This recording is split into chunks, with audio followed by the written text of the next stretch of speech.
In the last video, I was modifying based on the text blocking sketch and setting the type. Now it's helpful to turn off the text blocking sketch and just try to make this as readable and as engaging as possible as a logo type, or what's called a title flag.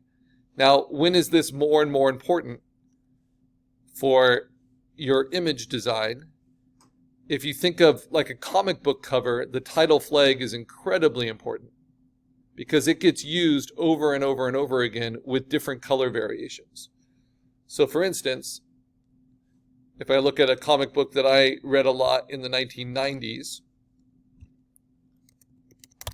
Spider-Man for the first time had its own comic that was just called Spider-Man instead of Amazing Spider-Man. So you see the Amazing Spider-Man, going back to the 60s, it had the same title design, right? The same shapes. Think of it as just black logo type. And then sometimes it's used in all white, sometimes it's used in all red, sometimes it's used in red and blue. But it'll always be the same. Then, when in the 90s, they had to design a new comic that they just called Spider-Man, no longer the Amazing Spider-Man, they had to redesign that type, right? And that's still being used today. All of these are still being used, right? And then when they come up with new ones like Spider-Punk, they redesign that title flag. But my point is, these can go on for decades. This type design being used with just different variations. Sometimes different colors, sometimes different outlines, sometimes different drop shadows or glows. So title flags can be incredibly important. This is my favorite Spider-Man artist. This is Eric Larson.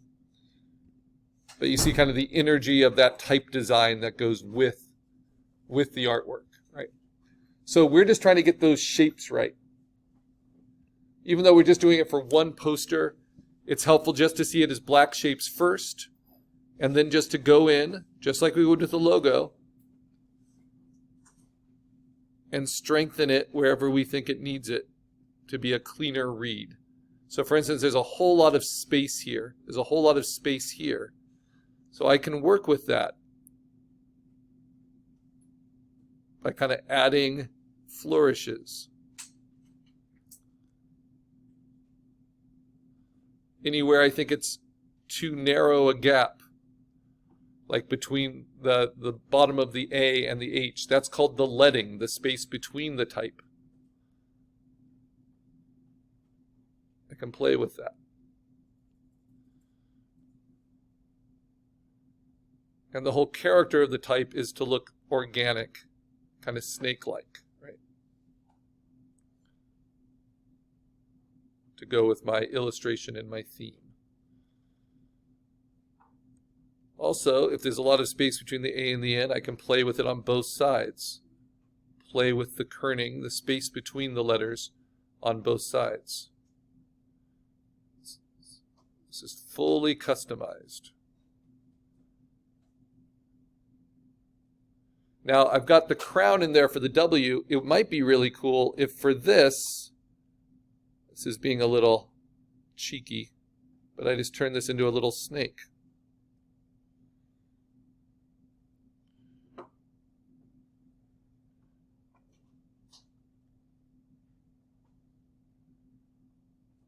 That winds around.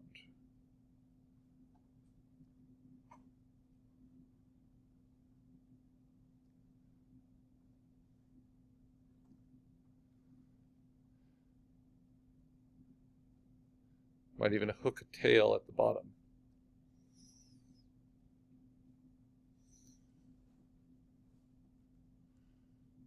All right. And then I'm not going to do that same thing here, but I can echo it a little bit, right?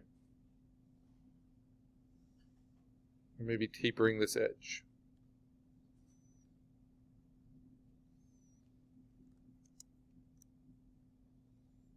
Sometimes things get a little too fussy. That little Art Nouveau keyhole embellishment inside the A,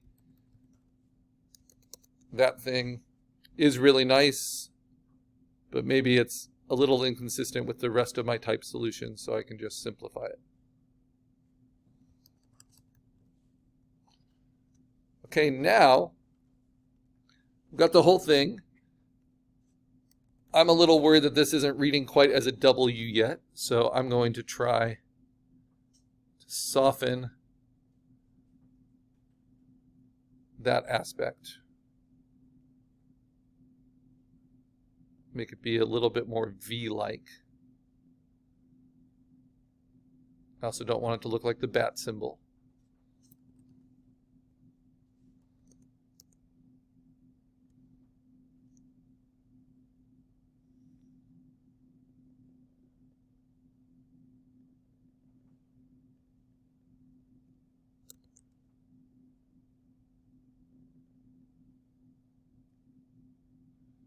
Yeah, that's a little better.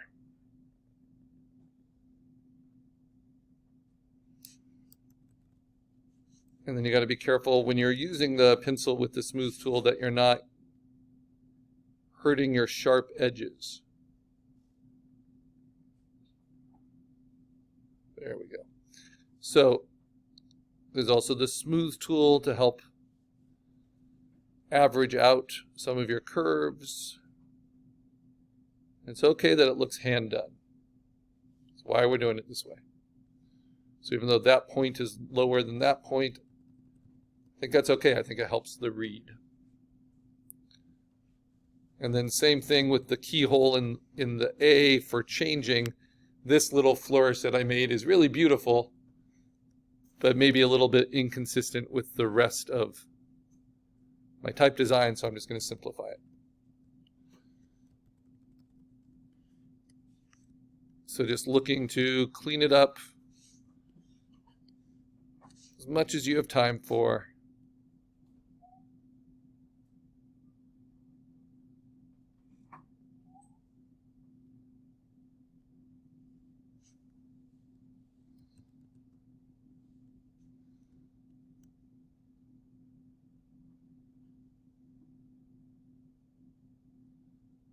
There we go.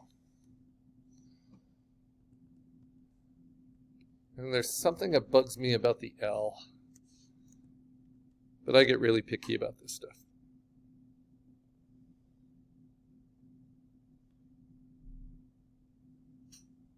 So just soften that.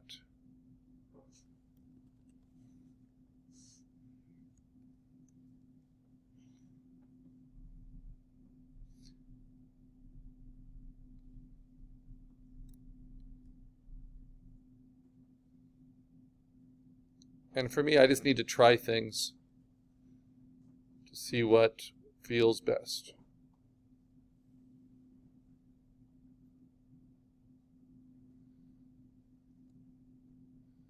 It's looking a little better.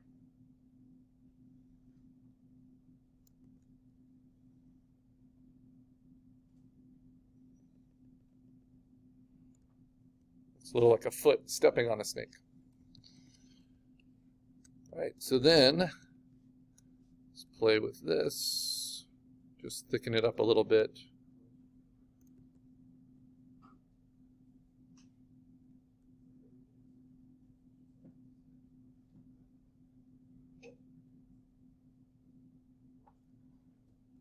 There we go. All right. So now we have our black type. How do we save it? How do we use it as a vector? Exactly like we did with our logos. So I have my text blocking sketch turned off so that I can save this as just a type design. And so how do I do that? Make sure the layers you don't want showing like that are turned off. Actually, I'm just going to thicken the C a little bit. Then I'll be done, I promise.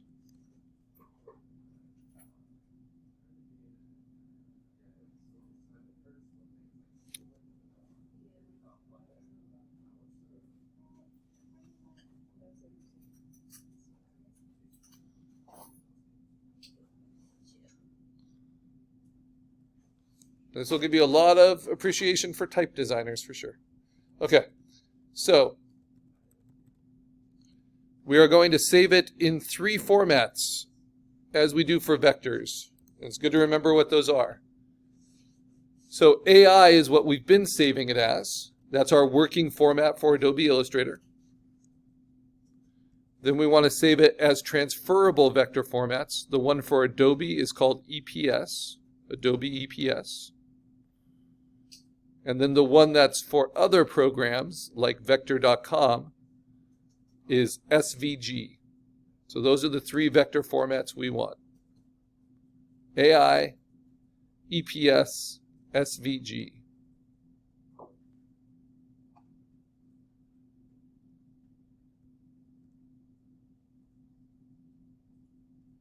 All right, gotta let it go. So,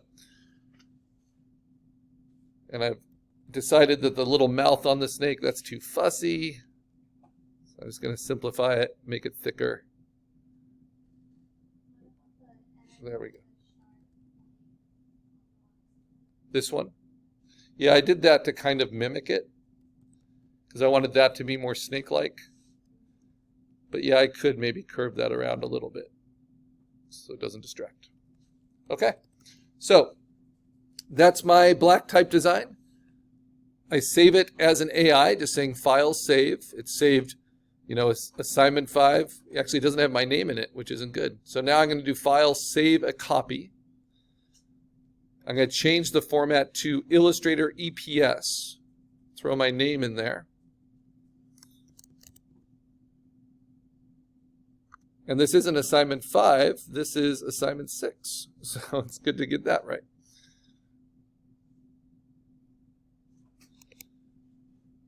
Now this will be my black type as an EPS. That's what I'll bring into Photoshop. Now I also want to save it as an SVG.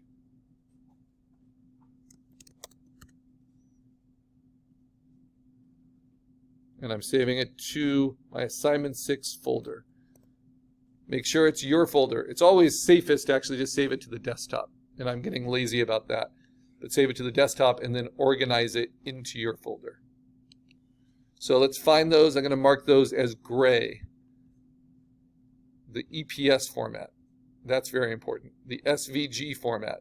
Notice that the SVG format, even though things were turned off, you can see the other layers in its metadata in the preview. And then, of course, the AI format. So that's all my finished work. Okay, the EPS is what we're going to use. And this is how. We're going to go to our text blocking sketch, our PSD. Open that up in Photoshop. I no longer need Adobe Illustrator. Right. And I want to make sure that now I make it full resolution. So I go to Image, Image Size, 16 by 20 by 350. I make sure it's at the full resolution I want for my poster. And this is it, 16 by 20 by 350 pixels per inch. Then I can bring in the EPS, which will be a scalable vector, which means it will be whatever resolution I need it to be. And I bring it in as my title flag. And of course, it's a little bit different than what I sketched. So I get to arrange it as I see fit.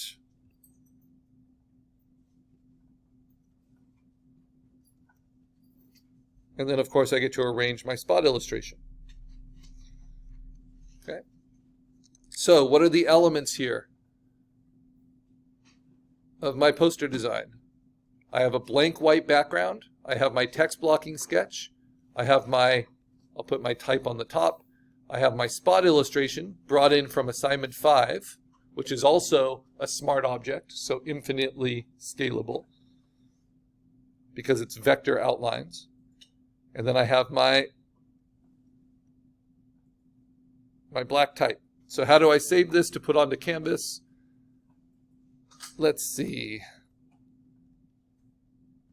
I'm going to do it this way. There we go. And I'm just going to, yeah, that all looks pretty good. Let's see, I think I might grow the spot illustration just a little bit.